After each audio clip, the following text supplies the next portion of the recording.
जय श्री श्याम दोस्तों। Plus one classes के ऊपर आपका स्वागत है। दोस्तों मैं आज के इस वीडियो में क्लास 8 के लिए सामाजिक विज्ञान का मॉडल पेपर लेके आया हूँ। अगर आप बोर्ड एग्जाम की तैयारी कर रहे हो तो सेम इसी तरह का बोर्ड एग्जाम के अंदर आपको पेपर देखने को मिलेगा, जिसकी समय सीमा होगी 2.5 घंटे के अंदर आपको ये पेपर करना होगा। इसकी पूर्णांक संख्या आपको 80 देखने को मिलेंगे, आपको 80 नंबर इस पेपर में देखने को मिलेंगे।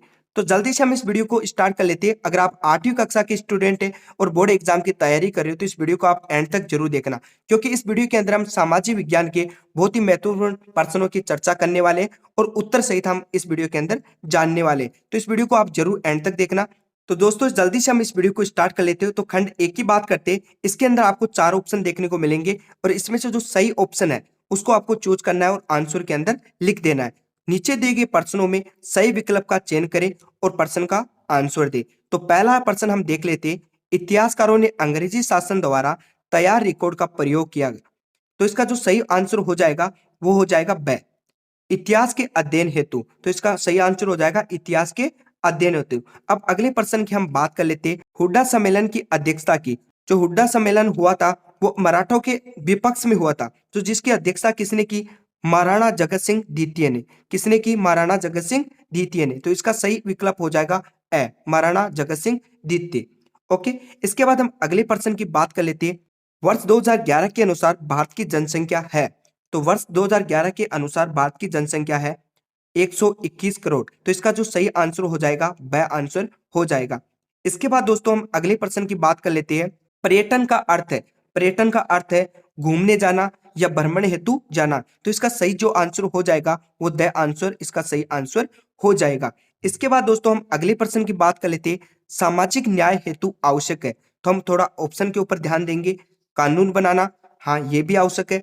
कानून लागू करना, ये भी आवश्यक है। जन चेतना यानी जनता को सूचित करना, ये भी आवश्यक है।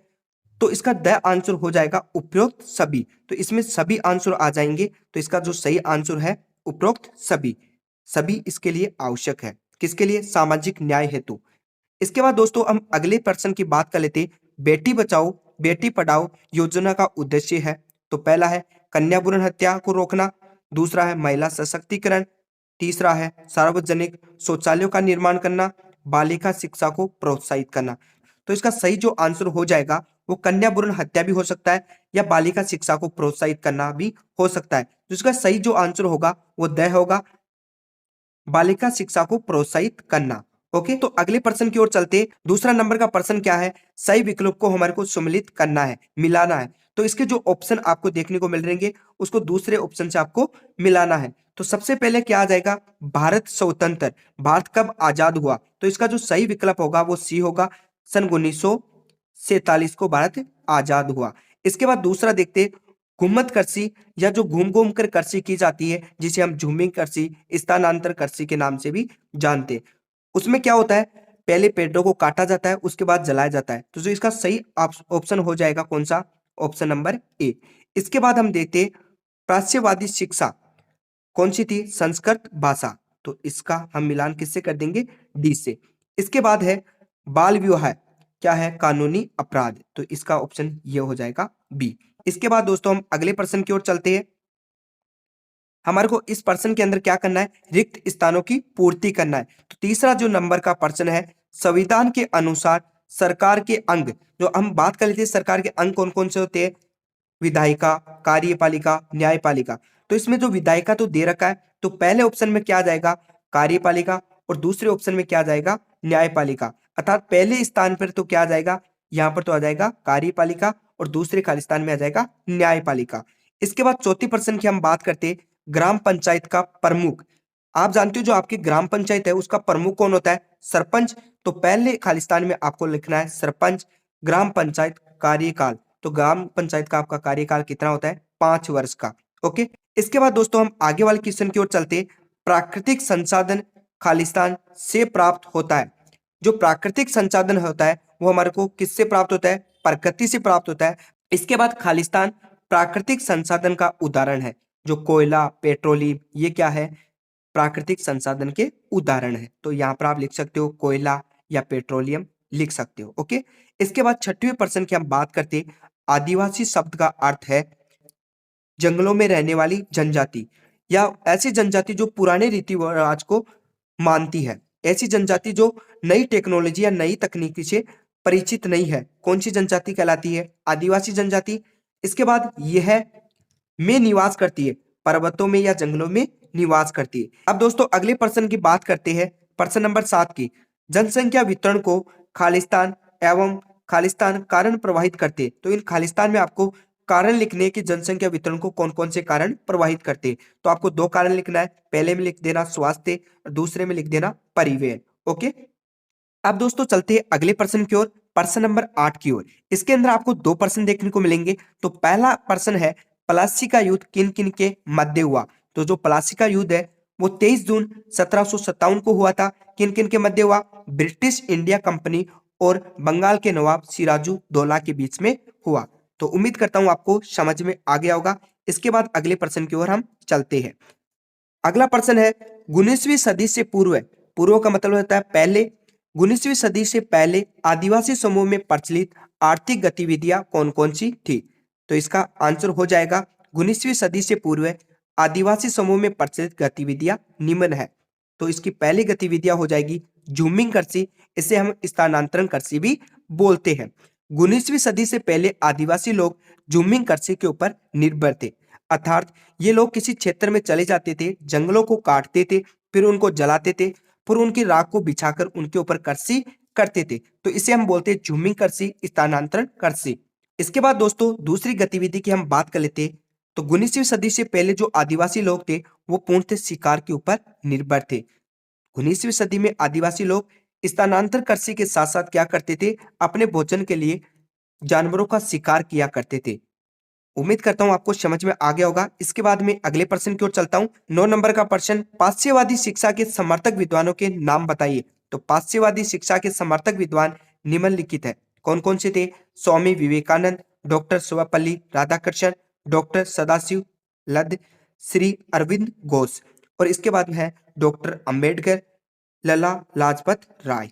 तो इनको आपको लिखना है, ये कौन सी शिक्षा के थे? पाश्चात्यवादी शिक्षा के विद्वान थे। ओके, इसके बाद अगला प्रश्न हम देखते हैं। 17वीं शताब्दी के भारतीय सूती वस्त्रों की कोई 2 विशेषता लिखिए। तो इसकी 2 विशेषता हो जाएगी, ये बहुत ही मुलायम होते थे, ये हाथों से बुने जाते थे, इसके लिए इनके जो रेशे थे वो एक दूसरे से बहुत दूर दूर हुआ करते थे। ठीक है, और 17वीं शताब्दी के अंदर ही सूती वस्त्र के ऊपर छपाई का कार्य शुरू हो गया था। और इनका हमारे को जो अवशेष मिलते हैं वो हमारे को किससे मिलते हैं? सिंधु घाटी सभ्यता के दौरान हमारे को देखने को मिलते हैं, जिसके अंदर सूती वस्त्र का उपयोग मूर्ति बनाने के लिए भी किया जाता था। अब दोस्तों हम अगले प्रश्न की बात कर लेते, प्रश्न नंबर 10 की। तो इसका जो पहला प्रश्न है, 1857 की क्रांति के कारण कौन कौन से थे? तो 1857 के मुख्य कारण कौन कौन से थे? लॉर्ड डलहौजी की हड़प नीति। इस हड़प नीति के दौरान भारत में पहले कौन सा राज्य तंत्र होता था? राजतंत्र, अर्थात राजा हुआ करते थे। अगर कोई राजा के पुत्र न हुआ करते थे तो ये लॉर्ड डलहौजी क्या किया करते? अपनी नीति के तहत अगर कोई राजा के पुत्र नहीं है तो उसकी जो शासन व्यवस्था है या उसका जो राजतंत्र है या राजकोष है वो अपने अधीन कर लेते थे। इसके बाद अगला है पेंशन एवं उपाधियों का अंत। अगर लोगों को कोई पेंशन दी जाती थी, उपाधियां, अलग अलग उपाधियां होती थी, जैसे मंत्री हो गया, मंत्री परिषद, जो भी राजतंत्र के अंदर उपाधि दी जाती थी उनको अंत कर दिया। किसने? ब्रिटिश शासन ने। इसके बाद ब्रिटिश भू राजस्व नीति, अर्थात ब्रिटिश सरकार द्वारा अपने राज्य विस्तार की जो नीति थी, ये क्या करते थे? हमारे जो राजा होते थे उनसे युद्ध किया करते थे और उनको हराकर अपने अधीन कर लेते थे, अर्थात इसे हम बोलते हैं ब्रिटिश भू राजस्व नीति। इसके बाद ब्रिटिश उद्योग नीति, ब्रिटिश शासन क्या करती थी? अपने उद्योग क्षेत्र को हमारे भारत में लेके आई और खुद के औद्योगिक क्षेत्र स्थापित कर दिए। तो ये कारण थे 1857 की क्रांति के। ओके, इसके बाद दोस्तों हम बात करते हैं अगले प्रश्न की, स्थायी बंदोबस्त प्रथा क्यों असफल रही? पहले हम इससे पहले बात कर लेते हैं, जो स्थायी बंदोबस्त प्रथा कहते किसे हैं? ईस्ट इंडिया कंपनी ने भारत के जमींदारों पर एक कर लगाया। क्या लगाया दोस्तों? कर, एक टैक्स लगाया और उसे कानूनी रूप से लागू कर दिया। इसी को हम क्या बोलते हैं? स्थायी बंदोबस्त प्रथा के नाम से हम जानते हैं। ओके, अब दोस्तों हम बात कर लेते हैं जो स्थायी बंदोबस्त है वो असफल क्यों रही। इसका असफल होने का कारण क्या था?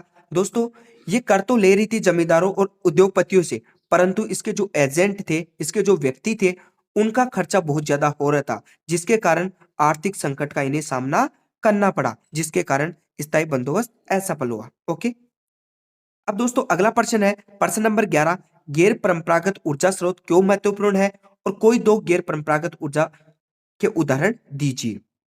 गैर परंपरागत ऊर्जा संसाधन हमारे लिए बहुत ही ज्यादा क्या है, महत्वपूर्ण। आज की बढ़ती आबादी, आज जो जनसंख्या बहुत ज्यादा बढ़ रही है, उसके साथ साथ संसाधनों का भी अंधाधुंध उपयोग हो रहा है। जो संसाधन है हमारे पृथ्वी के ऊपर, उनका उपयोग बहुत ही ज्यादा तेजी से हो रहा है, जिसके कारण उनकी सीमित मात्रा में कमी आ रही है, क्योंकि जो भी संसाधन है वो सीमित है। लेकिन गैर परंपरागत ऊर्जा संसाधन ऐसे संसाधन है जो पृथ्वी के ऊपर कभी खत्म नहीं होंगे। जो गैर परंपरागत ऊर्जा संसाधन है वो पृथ्वी के ऊपर कभी खत्म नहीं होंगे, इसलिए ये बहुत ही ज्यादा क्या है, महत्वपूर्ण। अर्थात इनके भंडार क्या है, सीमित मात्रा में न होकर असीमित मात्रा में है। अब इसके उदाहरण की बात कर लेते हैं। उदाहरण के लिए ऊर्जा संसाधन हो गया, पवन ऊर्जा हो गई, ज्वारीय ऊर्जा हो गई, भूतापीय ऊर्जा हो गई, बायोगैस हो गई। तो ये इसके उदाहरण आप दे सकते हो। इसके बाद दोस्तों हम अगले प्रश्न की बात कर लेते हैं। तो प्रश्न नंबर 12 क्या है, कृषि से आप क्या समझते हैं? कृषि से प्राप्त कोई दो उत्पादों के नाम बताइए। कि कृषि से आप क्या जानते हैं कि कृषि किसे कहते हैं? तो कृषि हम किसे कहते हैं? कृषि एक प्रकार की खेत जोतने की क्या है, कला, फसल का उगाना और पशुपालन की क्या है, एक कला है। ये एक प्राथमिक गतिविधि है। अब दोस्तों बात करते हैं गतिविधियों की, तो तीन गतिविधि होती है, प्राथमिक, द्वितीय और तृतीय। तो उसमें जो पहली क्षेत्र में कौन सी आती है, कृषि आती है, पशुपालन आता है, तो ये प्राथमिक क्षेत्र में आती है। जो जो कृषि है वो प्राथमिक क्षेत्र का क्या है, आर्थिक क्रिया है। ओके, इसमें फसलें, सब्जी, फल, फूल आदि हम क्या करते हैं, उगाते हैं, और इसके साथ साथ हम क्या करते हैं, पशुपालन भी करते हैं। अब दूसरे शब्दों में हम कह सकते हैं फसल किसे कहते हैं, बड़े पैमाने में एक ही किस्म के पौधे को उगाना हम क्या कहते हैं, फसल कहते हैं, कृषि कहते हैं। ये भी आप लिख सकते हो। अब कृषि के उत्पादकों की हम बात कर लेते हैं। तो कृषि से हमारे को क्या क्या प्राप्त होते हैं, हमारे को फल प्राप्त होते हैं, ईंधन प्राप्त होता है, कच्चा माल प्राप्त होता है। ये आप इसके अंदर लिख सकते हो। इसके बाद दोस्तों हम अगले प्रश्न की बात कर लेते हैं। उद्योगों की अवस्थिति को प्रभावित करने वाले कारणों का वर्णन कीजिए।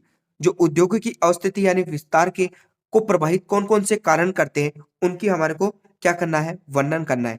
उद्योगों की अवस्थिति अनेक कारणों से क्या होती है, प्रभावित होती है। जैसे कच्चा माल की उपलब्धि, जो भी उद्योग धंधे होते हैं वो हमेशा किसके ऊपर निर्भर होते हैं, कच्चे माल के ऊपर। कच्चे माल कहाँ से प्राप्त होते हैं, हमने पहले भी बात की है। कच्चा माल होता है कैसे, कृषि क्षेत्र से, अर्थात कृषि से हमारे को कच्चा माल प्राप्त होता है। तो जहां पर अगर अत्यधिक कच्चा माल प्राप्त हो रहा है, जैसे चीनी के लिए हमारे को क्या चाहिए, गन्ना चाहिए, या ब्रेड के लिए हमारे को क्या चाहिए, गेहूं चाहिए। तो जहां पर ज्यादा कच्चा माल होगा वहां पर औद्योगिक क्षेत्र क्या होंगे, ज्यादा। अब बात कर लेते हैं ऊर्जा, किसकी बात कर लेते हैं, ऊर्जा।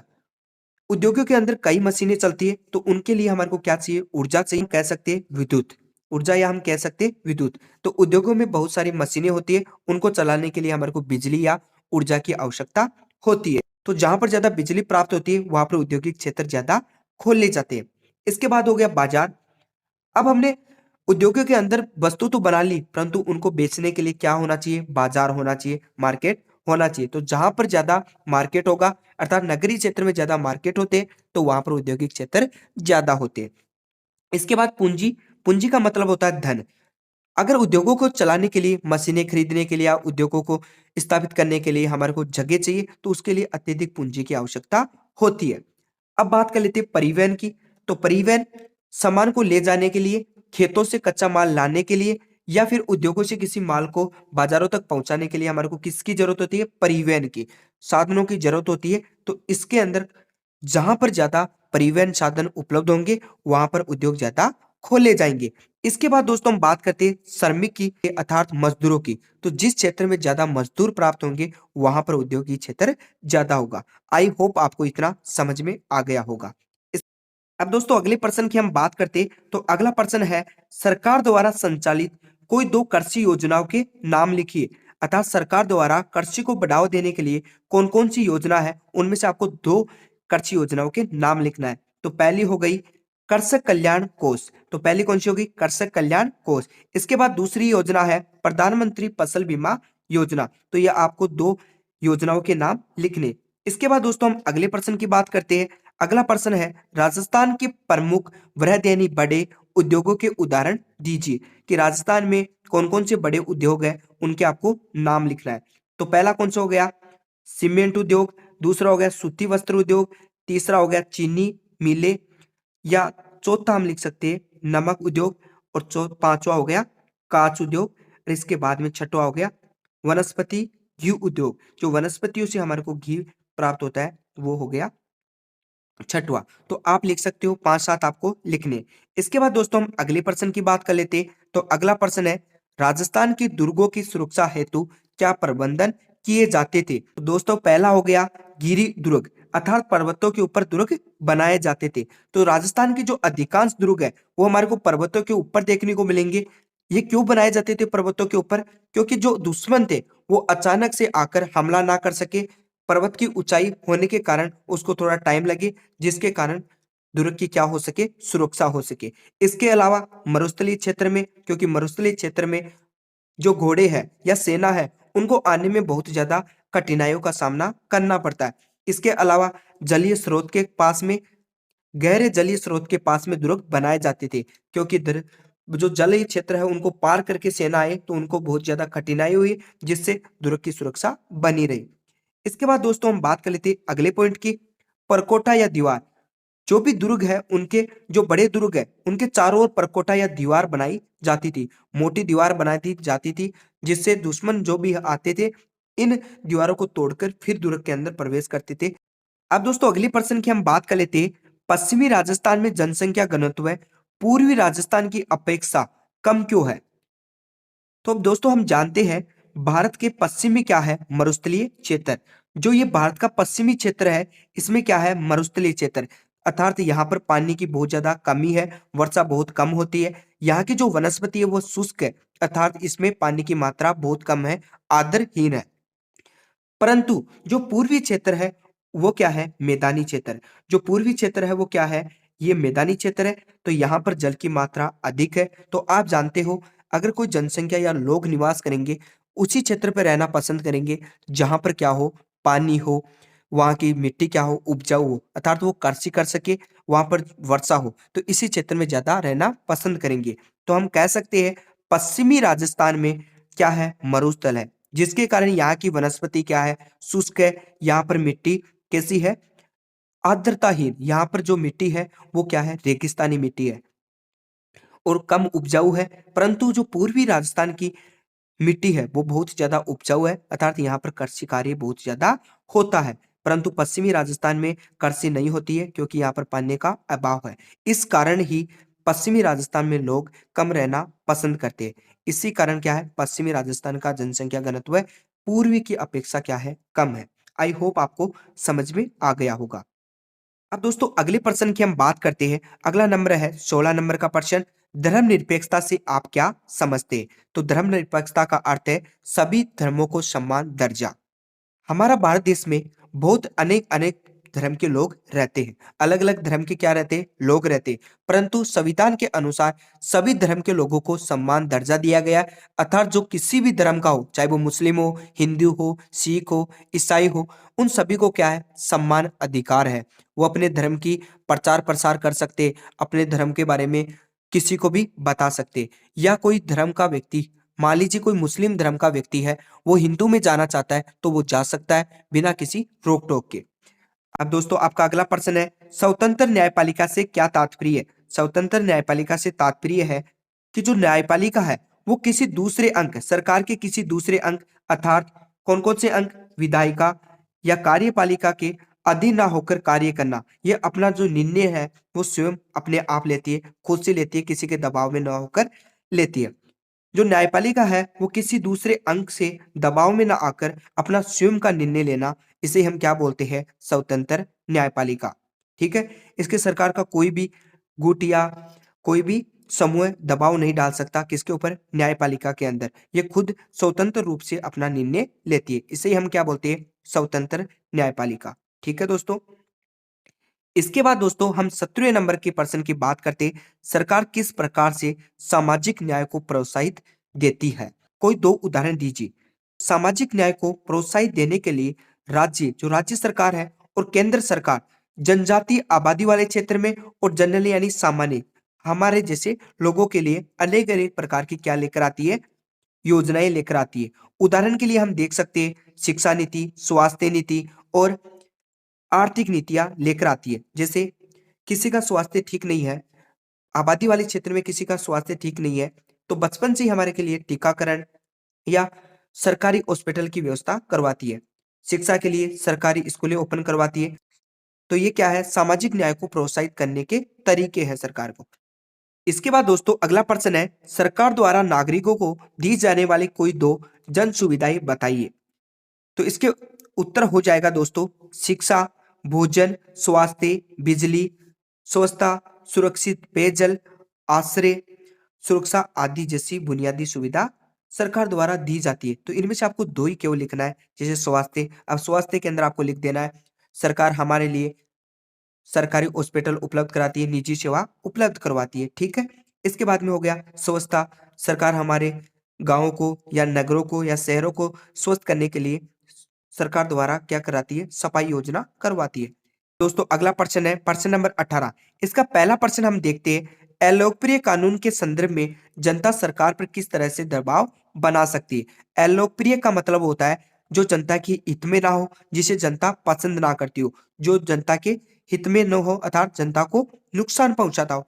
ऐसे कानून अगर सरकार द्वारा बना दिए जाए तो जनता सरकार के ऊपर किस तरह से दबाव बना सकती है। तो इसका जो पहला पॉइंट हो जाएगा, इसका पहला का उत्तर हो जाएगा, इस कानून की आलोचना कर सकती है। अर्थात ऐसे कानून जो जनता के पक्ष में ना हो उसकी सरकार से हम आलोचना कर सकते हैं। अब किस प्रकार से करेंगे, जनसभाओं में, अर्थात जो अगर कोई बैठक हो, जनता की बड़ी बैठक हो, उसमें हम उस कानून की विवेचना करेंगे कि यह क्या है, जनता के लिए अलोकप्रिय है, उसकी आलोचना हम करेंगे। इसके बाद समाचार पत्रों में भी हम दे सकते हैं कि ये कानून हमारे लिए पक्ष में नहीं है, और टीवी में भी हम समाचार चैनलों के द्वारा बता सकते हैं सरकार को। इसके अलावा हम धरना प्रदर्शन कर सकते हैं। धरना प्रदर्शन आप जानते हो, सड़कों के ऊपर लोग बैठ जाते हैं और रास्ते को जाम कर लेते हैं और मांग करते हैं कि ये कानून हमारे लिए पक्ष में नहीं है। तो इस तरह से हम सरकार के ऊपर दबाव बना सकते हैं। इसके बाद में दोस्तों अगला प्रश्न है, इसका 18वें का 2 नंबर का क्वेश्चन है, लोकतंत्र में संसद की भूमिका का विश्लेषण कीजिए। अर्थात इसमें बताना है हमारे को जो प्रजातंत्र है, लोकतंत्र है, उसमें संसद की क्या भूमिका है, उसके बारे में हमारे को बताना है।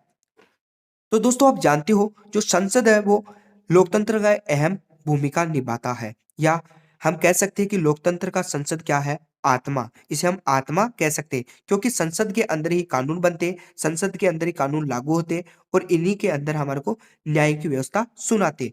अर्थात हम कह सकते हैं जो लोकतंत्र की आत्मा कौन है, संसद है। संसद की भूमिका, भारतीय लोकतंत्र में संसद जनता की सर्वोत्तम प्रतिनिधि संस्था है।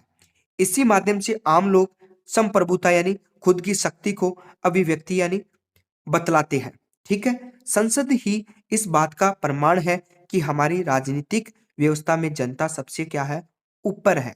अर्थात लोकतंत्र में सबसे महत्व किसको माना जाता है, जनता को। तो यही संसद ही बताता है कि राजनीतिक व्यवस्था में जनता सबसे क्या है, ऊपर है। जनमत सर्वोपरि है, जो हम वोट देते हैं वो सबसे ऊपर है, सर्वोपरि है, ठीक है।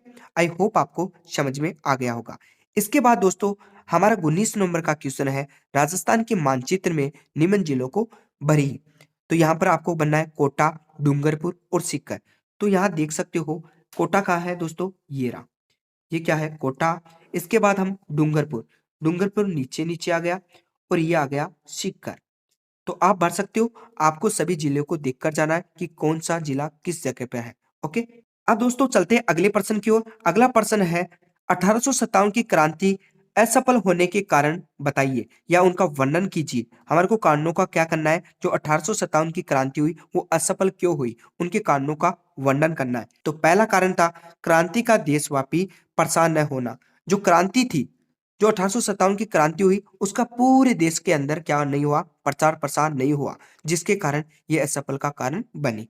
इसके बाद प्रवाही नेतृत्व का न होना, इसके अंदर कोई व्यक्ति है वो प्रवाही नेतृत्व है यानी जिम्मेदार नहीं बना, ठीक है। इसके बाद तीसरा कारण है सैनिक संख्या में अंतर, अर्थात जो अंग्रेजों की सेना थी वो हमारी अपेक्षा बहुत ज्यादा थी, इसके कारण ये क्या असफल का कारण बना। इसके बाद अगला है संसाधनों का अभाव, अर्थात हमारे पास युद्ध करने के लिए संसाधन उपलब्ध नहीं थे, ये भी असफलता का कारण बना। अब दोस्तों आपका अगला प्रश्न है, 21 नंबर का प्रश्न है, अपराध की जांच में पुलिस की भूमिका का वर्णन कीजिए। अर्थात अगर कोई व्यक्ति अपराध कर देता है तो उसमें जो पुलिस जांच करती है उसकी भूमिका क्या होती है, उसके बारे में हमारे को बताना है। तो अपराध की जांच में पुलिस की बहुत ज्यादा क्या होती है, भूमिका होती है या महत्वपूर्ण भूमिका होती है। अतः अगर कोई व्यक्ति अपराध कर देता है तो उसके जो रिपोर्ट दर्ज करती है वो सर्वप्रथम सबसे पहले कौन करती है, पुलिस करती है। उसके बाद में उनके गवाह लेती है। अगर कोई गवाह उसके पक्ष में ना हो, विपक्ष में हो, तो क्या करती है पुलिस, उसके ऊपर कार्यवाही करती है। तो पुलिस का दोस्तों काम क्या होता है, अगर कोई अपराध करता है तो पुलिस उसको पकड़ के ले जाती है, उसकी एफआईआर दर्ज कराती है। उसके बाद अगर वो दोषी है तो उसको सजा देती है, या तो खुद 24 घंटे के अंदर अंदर सजा दे देती है। अगर 24 घंटे से ज्यादा हो गया तो वो पुलिस क्या करेगी, उसको नजदीकी न्यायालय अर्थात अधीनस्थ न्यायालय के अंदर भेज देती है। ठीक है। तो पुलिस का काम क्या होता है, प्राथमिक दर्ज करना, प्राथमिक दर्ज करना अर्थात उसकी एफआईआर दर्ज करना कि वो अपराध किया है नहीं किया, उसके सजा सुनाने का काम क्या है, कोर्ट का है। तो इतना आपको समझ में आ गया होगा। अब दोस्तों अगले प्रश्न की हम बात करते हैं, मृदा संरक्षण के उपाय बताइए कि मृदा को हम कैसे बचा सकते हैं, इसके हमारे को उपाय लिखना है। तो पहला उपाय हो गया जैविक खाद। वर्तमान समय में सबसे ज्यादा क्या किया जा रहा है, जैविक खाद का उपयोग ना करके रासायनिक खाद का यूज किया जा रहा है। अब जैविक खाद कौन कौन से होते हैं, जो पशु पक्षी या फिर पेड़ पौधे से जो अपशिष्ट पदार्थ होते हैं उसे हम क्या बोलते हैं, जैविक खाद। इनका उपयोग करने से मिट्टी की उर्वरता क्षमता बहुत ज्यादा लंबे समय तक बनी रहती है और मिट्टी बहुत ज्यादा उपजाऊ लंबे समय तक बनी रहती है। परंतु वर्तमान समय में अत्यधिक उपज के लिए, फसल की अत्यधिक उपज के कारण मृदा के अंदर रासायनिक खादों का ज्यादा यूज किया जा रहा है, जिसके कारण मृदा की जो उर्वरकता क्षमता है वो बहुत ज्यादा कम हो रही है। अगला पॉइंट है वन संरक्षण, वनों का बचाव। वन संरक्षण किसे कहते हैं, वनों का बचाव। वर्तमान समय में व्यापारिक तौर पर या व्यापार करने के लिए लोग वनों का विनाश बहुत ज्यादा कर रहे हैं, वनों को बहुत ज्यादा काट रहे हैं। जैसे इमारती लकड़ी के लिए, ईंधन के लिए वनों को बहुत ज्यादा काट रहे हैं, जिसके कारण क्या, मिट्टी जो है, वनों के काटने के कारण मिट्टी क्या हो रही है, ढीली हो रही है, जिसके कारण पवनों के कारण अपरदन बहुत ज्यादा हो रहा है। वृक्षारोपण, वृक्षा को लगाना या वृक्ष लगाना किसे कहते हैं, हम वृक्षारोपण। अत्यधिक मात्रा में हमें वृक्ष लगाना चाहिए, जिससे क्या हो, पवनों से होने वाला अपरदन बहुत कम हो। इसके बाद में बाढ़ नियंत्रण, बाढ़ नियंत्रण। बाढ़ के ऊपर, नदी से बाढ़ आती है दोस्तों, तो वहां पर हमारे को क्या बनाने चाहिए, बड़े डैम बनाने चाहिए या बांध बनाने चाहिए। ठीक है, जिससे जल का क्या हो, निरंतर हो। बाद नियोजित चराई, नियोजित चराई से है सीमित मात्रा में चराई। वर्तमान समय में पशुपालन के कारण मिट्टी में जो घास है उसको पशुपालन या पशुपालन कराने वाले लोग चरा लेते हैं, तो वहां की जो मिट्टी होती है वो ढीली हो जाती है, जिससे पवन द्वारा बहुत ज्यादा अपरदन होता है। इसके बाद हम बात करते हैं, इसका है मतलब बांध बनाना। बांध बनाने से पहले ही बता दिया था क्या होगी, बाढ़ कंट्रोल होगा। बाढ़ क्या होगा, कंट्रोल। जो बाढ़ आती है वो बहुत कम हो जाएगी, जिससे मिट्टी का अपरदन बहुत कम होगा। अब अगला पॉइंट आ गया सीढ़ीनुमा खेती। सीढ़ीनुमा खेती का मतलब है, ऐसे कोई पर्वतीय क्षेत्र है, ऐसे कोई पर्वतीय क्षेत्र है, वहां पर कृषि की जा रही है, तो वहां पर कुछ इस तरह से कृषि को किया जाए जिससे जो पानी है वो यहाँ रुके, फिर यहाँ रुके, यहाँ रुके, जिससे इसका बहाव क्षेत्र क्या हो, कम हो। इसका बहाव क्षेत्र क्या हो, कम हो, जिससे यहाँ से जो मिट्टी का अपरदन होता है वो बहुत मात्रा में, कम मात्रा में हो। ठीक है। इसके बाद में समोच्च रेखीय जुताई। समोच्च रेखीय जुताई का मतलब ये होता है सीढ़ीनुमा कृषि। ये सेम पॉइंट है। तो इस तरह से हम मृदा संरक्षण कर सकते हैं। ओके। अब दोस्तों अगले प्रश्न की हम बात करते हैं, वनों से क्या लाभ है और विस्तार पूर्वक हमें समझाना है। वनों से क्या क्या लाभ है, हमें विस्तार पूर्वक समझाना है। तो वनों से हमारे को दो प्रकार के लाभ होते हैं, एक तो प्रत्यक्ष रूप से और एक होता है अप्रत्यक्ष रूप से। तो पहले प्रत्यक्ष रूप से जो लाभ होते हैं उसे हम समझ लेते हैं। तो प्रत्यक्ष रूप से हम वन क्या क्या प्राप्त कराते हैं, हम को इमारती लकड़ी। ठीक है, पहली तो होगी इमारती लकड़ी। काष्ठ का मतलब होता है लकड़ी। जलाऊ ईंधन, पशुओं के लिए चारा, गोंद, लाख, फल और जड़ी बूटियां आदि हमारे को क्या होती है, वनों से प्राप्त होती है। अब अप्रत्यक्ष रूप से हम बात कर लेते हैं कि अप्रत्यक्ष रूप से वनों से कौन कौन से लाभ है। तो अप्रत्यक्ष रूप से एक तो वर्षा हो गई, अगर पेड़ अधिक होंगे तो उस क्षेत्र में क्या होगी, वर्षा अधिक होगी, अतः अगर वर्षा होगी तो जल की मात्रा बढ़ेगी। तो ये अप्रत्यक्ष रूप से लाभ है। इसके बाद में हो गया बाढ़ के ऊपर नियंत्रण। बाढ़ के ऊपर क्या नियंत्रण, अधिक पेड़ होंगे तो जो जल का बहाव होगा वो कम होगा, इसके कारण बाढ़ में क्या होगी, कमी। और इसके बाद हमारे को ऑक्सीजन भी देते हैं पेड़ पौधे, ये क्या है, अप्रत्यक्ष लाभ है। अगला प्रश्न है, जन राष्ट्रवाद से आप क्या समझते हैं, विस्तार पूर्वक लिखिए। जन राष्ट्रवाद से आप क्या समझते हैं। राष्ट्रवाद यह विश्वास है कि लोगों का एक समूह है, लोगों का समूह क्या, इतिहास से जुड़ा हुआ, परंपराओं से जुड़ा हुआ, किसी भाषा से जुड़ा हुआ या जातीय समूह से जुड़ा हुआ, संस्कृति के आधार पर स्वयं को एकीकृत माना। ये तो क्या है, अलग अलग, किसी परंपरा से जुड़ा हुआ, अलग भाषा से जुड़ा हुआ, जाति से जुड़ा, ये होते हुए भी क्या है, एक है। इसे हम क्या बोलते हैं, राष्ट्रवाद। उदाहरण के लिए भारत एक राष्ट्रवाद है क्योंकि भारत में क्या है, अलग अलग राज्य है और अलग अलग राज्य में जिले हैं, इसके बावजूद भी भारत क्या है, एक है, क्योंकि इसकी जो मुख्य सरकार है वो हम केंद्र सरकार को मान रखे। तो अलग अलग होते हुए भी एक होना ही क्या कहलाता है, राष्ट्रवाद। इसी प्रकार हमारा धर्म अलग है, अलग अलग है, परंपरा हम अलग अलग मानते हैं, भाषा हमारी अलग अलग है, जाति हमारी अलग अलग है, इतना होते हुए भी हम क्या है, एक है, इसे हम क्या बोलते हैं, राष्ट्रवाद। दोस्तों आई होप ये मॉडल पेपर आपको समझ में आ गया होगा। आज के लिए दोस्तों बस इतना ही, मिलते हैं एक न्यू वीडियो के साथ, जब तक आप अपना ख्याल रखना। जय हिंद दोस्तों, जय भारत।